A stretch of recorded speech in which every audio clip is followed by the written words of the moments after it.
News പ്ലസിലേക്ക് സ്വാഗതം. അഫാനുമായി ബന്ധപ്പെട്ട എപ്പിസോഡുകൾക്കൊക്കെ ഇപ്പോഴും നിരവധി കമൻറ്റുകളാണ് ദിനം പ്രതി വന്നുകൊണ്ടിരിക്കുന്നത്. ഈ കമൻറ്റുകൾ മാത്രമല്ല, മനസ്സലിവുള്ള ചിലരൊക്കെ തന്നെ പ്രതികരിക്കുന്നത് നിങ്ങൾ കേൾക്കുന്നത് നന്നായിരിക്കും. നന്മ ഹൃദയങ്ങൾ എന്ന് നമുക്ക് തീർത്തും വാഴ്ത്തി പറയാവുന്ന ആളുകൾ പലതുമുണ്ട്. കഴിഞ്ഞ ദിവസങ്ങളിൽ വന്നിട്ടുള്ള കമൻറ്റുകളിൽ ഒരു പ്രധാനപ്പെട്ട കമൻറ്റിൻ്റെ ശ്രദ്ധയിൽപ്പെട്ടു. നിരവധി കമൻറ്റുകളുണ്ട്. ആ കമൻറ്റുകളിൽ പ്രധാനപ്പെട്ട ഒരു വ്യക്തിയുടെ കമൻറ്റാണ് ഞാൻ കഴിഞ്ഞ തവണ നോട്ട് ചെയ്തത്. അത് ഇന്നത്തെ എപ്പിസോഡിന് ആധാരം. ആ കമൻ്റ് ഇട്ട വ്യക്തിയുമായി എനിക്കിന്ന് ഫോണിൽ സംസാരിക്കാൻ കഴിഞ്ഞു എന്നുള്ളതാണ്. അത് നിരവധി ആളുകളുടെ കമൻ്റുണ്ട്. ഞാൻ ഇന്ന് എൻ്റെ ശ്രദ്ധയിൽ വന്ന ആ പ്രധാന കമൻറ്റും അതിനെ തുടർന്ന് ആ വ്യക്തിയുമായി ഞാൻ സംസാരിച്ച വിവരവും ഞാൻ നിങ്ങളുടെ ശ്രദ്ധയിൽപ്പെടുത്താം. അതിനു മുമ്പ് വന്ന നിരവധി കമൻറ്റുകളിൽ ശ്രദ്ധേയമായ പലത് പുതിയതായി വന്നത് നിങ്ങളുടെ ശ്രദ്ധയിൽ കൊണ്ടുവരുന്നു. ഒബിറ്റോ, അതേപോലെ Sahara, Mini, Hussain, Leela, Fadiya, Ajitha, Ponnos, Manno Smith, Hanisha, Alima, Sreelatha, Bushra, daily diary, Shihab, Sreeja, Hafeesa, Divya, Saheera, Sanfa, Devi, Nasar, Jackson, Bindu, Sarabala, Geetha, Shabna തുടങ്ങിയ പല ആളുകളുടെയും കമൻറ്റുകൾ. ശരിക്കും പറഞ്ഞാൽ ഇതൊന്നുമല്ല. കമൻറ്റുകളുടെ പേരുകൾ ഞാൻ വായിക്കാൻ തുടങ്ങിയാൽ ഏകദേശം 1 മണിക്കൂറോളം എടുക്കും എന്നുള്ളത് കൊണ്ടാണ്. റീസെൻ്റായിട്ട് വന്ന വളരെ സ്പർശനീയമായ ചില കമൻറ്റുകളാണ് ഞാൻ ഇപ്പോൾ ആ വക്താക്കളുടെ പേരുകൾ വായിച്ചത്. ഇതിൽ കഴിഞ്ഞ ദിവസം വന്ന ഒരു കമൻറ്റ് നാസർ എന്ന പേരുള്ള ഒരാളുടേതായിരുന്നു. ആ വ്യക്തി ഇട്ട കമൻറ്റ്, ഞാൻ ആ കുടുംബത്തിനെ സഹായിക്കാൻ ആഗ്രഹിക്കുന്നു. ഒരു ഓട്ടോറിക്ഷ വാങ്ങിക്കൊടുക്കാം. അത് ഉപയോഗിച്ച് അവർക്ക് നിത്യവൃത്തി കഴിയാൻ ഉള്ള വരുമാനം കിട്ടുമെങ്കിൽ എനിക്കത് സന്തോഷമേ ഉള്ളൂ. ഞാനത് ചെയ്യാം സാർ എന്നായിരുന്നു ഈ നാസറിൻ്റെ കമൻറ്റ്. അതിന് താഴെ ഞാനൊരു മറുപടി കൊടുത്തിരുന്നു. എൻ്റെ ഫോൺ നമ്പറിലേക്ക് ഒന്ന് വിളിക്കാമോ എന്ന് കാണിച്ചുകൊണ്ട് എൻ്റെ ഫോൺ നമ്പറും കൊടുത്തിരുന്നു. തുടർന്ന് ഇന്ന് ആ ഫോണിൽ നിന്ന് എനിക്കൊരു കോൾ വന്നിരുന്നു. വിളിച്ചത് ഒരു ലേഡി ആയിരുന്നു. നാസർ എന്ന പേര് എനിക്ക് തോന്നുന്നു അവരുടെ വളരെ വേണ്ടപ്പെട്ട ആരുടെയോ പേരിലുള്ള ഒരു കമൻറ്റിൽ നിന്നാണ് ഈ വ്യക്തിയാണ് എന്നെ വിളിച്ചതെന്ന് ഞാൻ മനസ്സിലാക്കിയത്. സൈനബ എന്നാണ് പേര്. തിരുവനന്തപുരത്ത് നാലാഞ്ചിറ സ്വദേശിനിയാണ്. ഞാൻ പറഞ്ഞാൽ സത്യം ഞാൻ നിങ്ങളോട് വിവരിക്കുകയാണ്. ഫോൺ എടുത്തത് മുതൽ അവർ കരച്ചിലായിരുന്നു. ഇവർ നാലാഞ്ചിറയുള്ള ഒരു വീട്ടമ്മയാണ്. 3 കുട്ടികളുടെ അമ്മയാണ്. ഭർത്താവ് ഗൾഫിലായിരുന്നു. ഇപ്പോൾ അദ്ദേഹം സുഖമില്ലാത്ത നാട്ടിൽ തന്നെ ഉണ്ട്. ഈ പറയുന്ന ഈ വീട്ടമ്മ കരുണയുള്ളൊരു മനസ്സിൻ്റെ ഉടമയാണ് എന്ന് അവരുടെ സംഭാഷണത്തിൽ നിന്നും മനസ്സിലായി. തിരുവനന്തപുരം മെഡിക്കൽ കോളേജിൽ സാധുക്കളായ ആളുകൾക്ക് ഭക്ഷണം കൊടുക്കുന്നതിന് വേണ്ടി ഇവർ ഒരു കോൺട്രിബ്യൂഷൻ എല്ലാ മാസങ്ങളിലും ഏൽപ്പിക്കാറുണ്ട്. ഇതുപോലുള്ള നിരവധി ചാരിറ്റി വർക്കുകൾ മനുഷ്യസ്നേഹിയായ ഈ വീട്ടമ്മ ചെയ്യുന്നുണ്ട്. ഈ അഫാനെ സംബന്ധിച്ചിടത്തോളമുള്ള വാർത്തകൾ ശ്രദ്ധയിൽപ്പെട്ടതിനെ തുടർന്ന് അവർ പറഞ്ഞത്, അവർക്ക് സമീപത്തുള്ള ഒരു സാധു കുടുംബത്തിന് വളരെ സാമ്പത്തിക ബുദ്ധിമുട്ടുണ്ട്. അവർക്കൊരു ഓട്ടോറിക്ഷയുണ്ട്. ആ ഓട്ടോറിക്ഷ ഒന്ന് നല്ല വിലയ്ക്ക് വിറ്റുപോയാൽ അവർക്ക് ഉണ്ടായ പെട്ടെന്നുള്ള സാമ്പത്തിക ബുദ്ധിമുട്ട് മറികടക്കാൻ കഴിയും. അപ്പോൾ ഈ വീട്ടമ്മ എന്നോട് പറഞ്ഞത്, ആ ഓട്ടോറിക്ഷ ഞാൻ വാങ്ങിയാൽ അത് റഹീം സ്വീകരിക്കുമോ? റഹീമിന് ഒരു ഉപജീവന മാർഗത്തിന് അത് ഉപയോഗിക്കാമല്ലോ. സാർ ഒന്ന് സംസാരിക്കാമോ എന്നുള്ളതാണ് സൈനബ എന്ന പേരുള്ള ഈ വീട്ടമ്മയുടെ എന്നോടുള്ള ഒരു റിക്വസ്റ്റ്.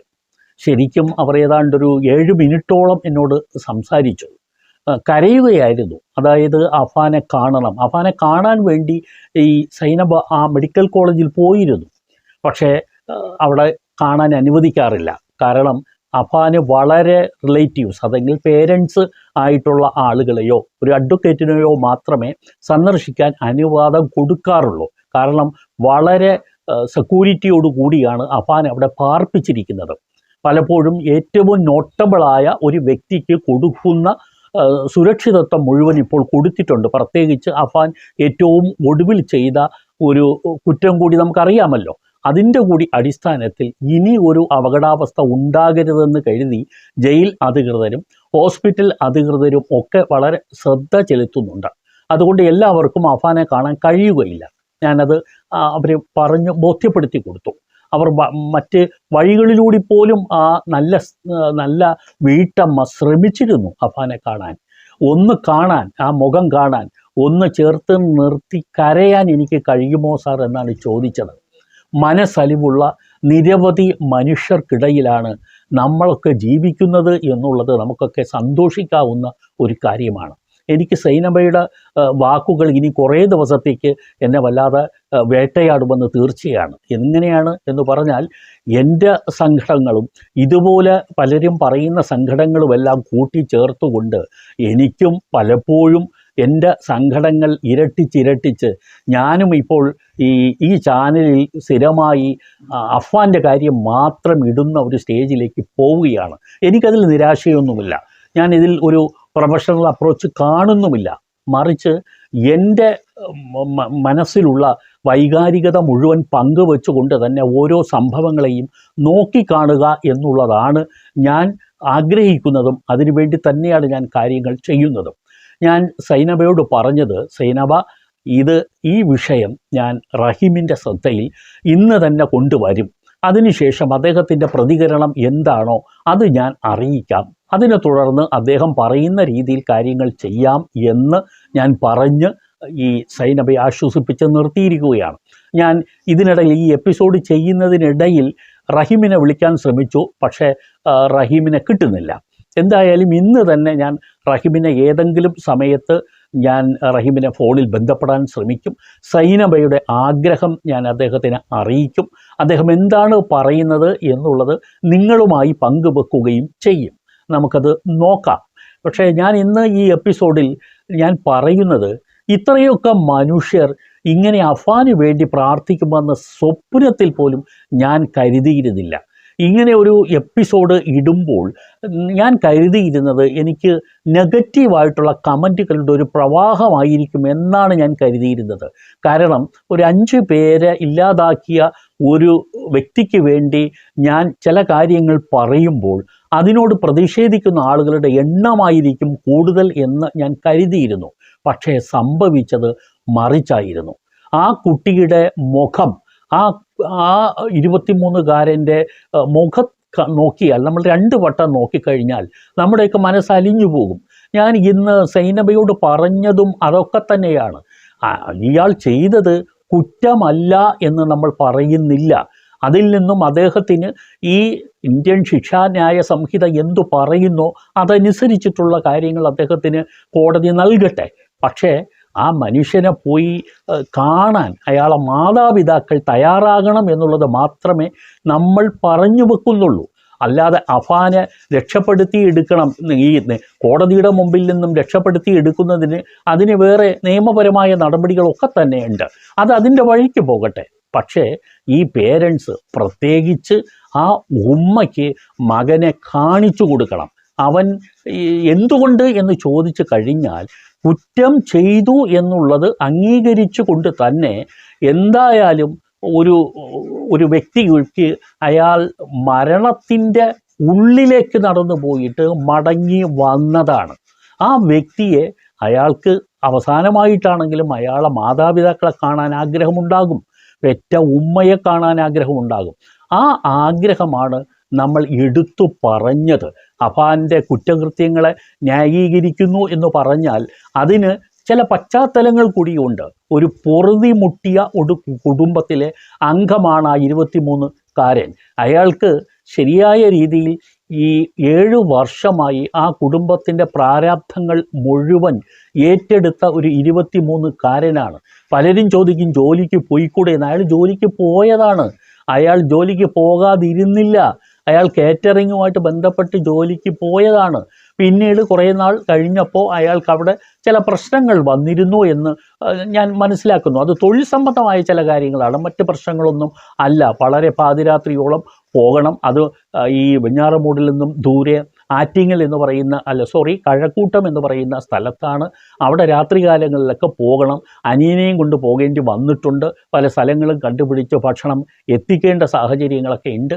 അതെല്ലാം കൂടി കൊണ്ടിട്ടായിരിക്കും ഒരു പക്ഷേ അങ്ങനെ ഒരു തീരുമാനം എടുത്തത് എന്ന് ഞാൻ ഊഹിക്കുന്നു.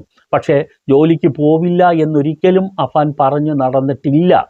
പിതാവിനോട് പറഞ്ഞത് എനിക്ക് ഗൾഫിൽ എങ്ങനെയെങ്കിലും ഒരു ജോലി ശരിയാക്കി തരണം എന്ന് തന്നെയാണ്. പക്ഷേ പിതാവ് അത് കൂടുതലായിട്ട് അതിനെ പ്രോത്സാഹിപ്പിക്കാതിരുന്നത് അഫാൻ കൂടി ഗൾഫിൽ പോയാൽ ഈ മാതാവിൻ്റെ കാര്യം ആര് നോക്കും? ഷെമി ഒരു രോഗിയാണ്, ഒരു ക്യാൻസർ പേഷ്യൻ്റാണ്. അവരെ വീട്ടിൽ നോക്കാൻ പിന്നെ ആരുണ്ട്? ഇളയ കുട്ടി. ആ ഇളയ കുട്ടിക്ക് അതിനുള്ള പക്വതയൊന്നും ആയിട്ടില്ല. ഇവർ സ്കൂൾ വിദ്യാർത്ഥിയാണ്. ഉമ്മയെ ആശുപത്രിയിൽ കൊണ്ടുപോകാനും മരുന്ന് വാങ്ങി കൊടുക്കാനും അതുപോലെ ഈ ബാങ്കിൽ നിന്നെടുത്ത ലോണും മറ്റുമൊക്കെ അതിൻ്റെ ഫോളോ അപ്പ് നടത്താനും ഒക്കെ കഴിയുന്ന ഒരാളാണ് ഈ മകൻ അഫാൻ, മൂത്തവൻ. അപ്പോൾ അവനെ കൂടി ഗൾഫിൽ കൊണ്ടുപോയി കഴിഞ്ഞാൽ പിന്നെ ഈ വീട്ട് അനാഥമാകും. എല്ലാ ബന്ധുക്കളും ഒക്കെ ഉണ്ടെങ്കിലും സ്വന്തം കാര്യങ്ങൾ നോക്കാൻ സ്വന്തമായി തന്നെ ശ്രമിക്കേണ്ടതുണ്ട് എന്ന് നന്നായി അറിയാവുന്ന ആളാണ് റഹീം. അതുകൊണ്ട് തന്നെയാണ് റഹീം മകനെ കൂടുതലായിട്ട് പ്രോത്സാഹിപ്പിക്കാതിരുന്നത് ഗൾഫിലേക്ക് കൊണ്ടുപോകുന്നതിനായിട്ട്. മകൻ ഇവിടെ നിൽക്കട്ടെ. മാത്രമല്ല വീട് വിൽക്കുന്നതിനും ആലോചന അവർ നടത്തിയിരുന്നു, കടങ്ങളെല്ലാം തീർക്കുന്നതിന്. അതിനുവേണ്ടി അഫാൻ വഴി തന്നെ പലരും എത്തിയിരുന്നു. പക്ഷേ ആ കച്ചവടത്തിൽ കാര്യങ്ങൾ മുന്നോട്ട് പോകില്ല. കാരണം വിലയുടെ പ്രശ്നത്തിൽ ചില നീക്കുപോക്കുകൾ വേണ്ടി വന്നു. അതുകൊണ്ട് അത് നടക്കാതെ പോയി. ഈ റഹീമിൻ്റെ ബന്ധുക്കളും ആ വീട് വിൽക്കുന്നതിന് വേണ്ടി ശ്രമം നടത്തിയിരുന്നു. പക്ഷേ വീട് പോകുന്നു, കടം ഏറുന്നു. ഒരു പെൺസുഹൃത്തുണ്ട്, അവളെ വിവാഹം കഴിക്കാൻ കഴിയുമോ എന്ന് തീരുമാനിക്കാൻ കഴിയുന്നില്ല. അതിനെക്കുറിച്ച് ബന്ധുക്കൾ എല്ലാം പഴി പറയുന്നു, കളിയാക്കുന്നു. എല്ലാ അർത്ഥത്തിലും സാഹചര്യങ്ങൾ മുഴുവൻ വീർപ്പ് മുട്ടിച്ച ഒരു 23-കാരൻ ഈ ലോകത്ത് നിന്നും എല്ലാവരുമായിട്ട് ഇല്ലാതായി പോകണമെന്ന് ആഗ്രഹിച്ചു. മറ്റെല്ലാവരും, തനിക്ക് വേണ്ടപ്പെട്ടവരെല്ലാം പോകട്ടെ, തന്നെ വേദനിപ്പിച്ചവരും പോകട്ടെ, കൂട്ടത്തിൽ ഞങ്ങളുമൊക്കെ പോകട്ടെ എന്ന തീരുമാനത്തിലാണ് അയാൾ ഇതെല്ലാം കാട്ടിക്കൂട്ടിയത് എന്ന് ഞാൻ മനസ്സിലാക്കുന്നു. തെറ്റിനെ ന്യായീകരിക്കുകയല്ല, തെറ്റിലേക്ക് നയിച്ച സാഹചര്യങ്ങൾ ഇതാണ് എന്നും കൂടി നമ്മൾ മനസ്സിലാക്കേണ്ടതുണ്ട്. എന്തായാലും സൈനബയെ പോലുള്ള മനസ്സുള്ളവർ ഈ ഭൂമിയിൽ ജീവിച്ചിരിപ്പുണ്ട് എന്നതിന് ഞാൻ ഒരു ബിഗ് സല്യൂട്ട് കൊടുക്കുകയാണ്. ഇത് ഒരു ശരിക്കും പറഞ്ഞാൽ നമുക്കെല്ലാം ഒരു പാഠം കൂടി ആകാൻ ഉള്ളതാണ്. സൈനബയെ പോലുള്ള നല്ലവരായ വീട്ടമ്മമാരുടെ നല്ല തീരുമാനങ്ങൾ. ഇത് സംബന്ധിച്ച് റഹീം എന്ത് പറയും, എന്ത് തീരുമാനിക്കും എന്നുള്ളത് കൂടി ഞാൻ പിന്നീട് നിങ്ങളോട് പറയാം. ഇപ്പോഴും ഈ എല്ലാവർക്കും വേണ്ടി ഈ കമൻറ്റ് ഈ എപ്പിസോഡുകൾക്ക് താഴെ ചേർത്ത എല്ലാവർക്കും വേണ്ടി റഹീമിനോട് വീണ്ടും അപേക്ഷിക്കുകയാണ്. റഹീമേ, നിങ്ങൾ മകനെ കാണാൻ പോകണം. നിങ്ങൾ ഭാര്യയെയും കൂട്ടി പോകണം. നിങ്ങളുടെ മകനാണ്. ആ മകനെ നിങ്ങൾ പോയി കാണണം. അത് കാണാൻ നിങ്ങൾ വൈകുന്തോറും അത് ശരിക്കു പറഞ്ഞാൽ നിങ്ങൾ ചെയ്യുന്ന ഒരു കുറ്റം തന്നെയാണെന്ന് ഞങ്ങളൊക്കെ പറഞ്ഞു തുടങ്ങും എന്നുള്ളതും റഹീമിനെ ബോധ്യപ്പെടുത്തുന്നു. എതിർക്കുന്നവർ എതിർക്കട്ടെ, മകൻ നിങ്ങളുടേതാണ്. പലർക്കും അഭിപ്രായം പറയാൻ എളുപ്പമായിരിക്കും, പിന്തിരിപ്പിക്കാൻ എളുപ്പമായിരിക്കും. ചില ആളുകൾ ഈ കമൻറ്റ് ബോക്സിൽ വന്ന അത്തരം അഭിപ്രായങ്ങൾ നടത്തുന്നുണ്ട്. എന്തിനാണ് ഈ കുറ്റം ചെയ്ത ആളിനെ ന്യായീകരിക്കുന്നത് എന്ന് ചോദിക്കുന്നുണ്ട്. പലർക്കും പല മനഃശാസ്ത്രങ്ങളാണല്ലോ എന്ന് നമുക്ക് പറഞ്ഞു വയ്ക്കാനേ കഴിയുകയുള്ളൂ. എന്തായാലും സൈനബയുടെ ഈ അഭിപ്രായത്തിന് റഹീമിൻ്റെ മറുപടി അടുത്ത എപ്പിസോഡിൽ പറയാം. നന്ദി.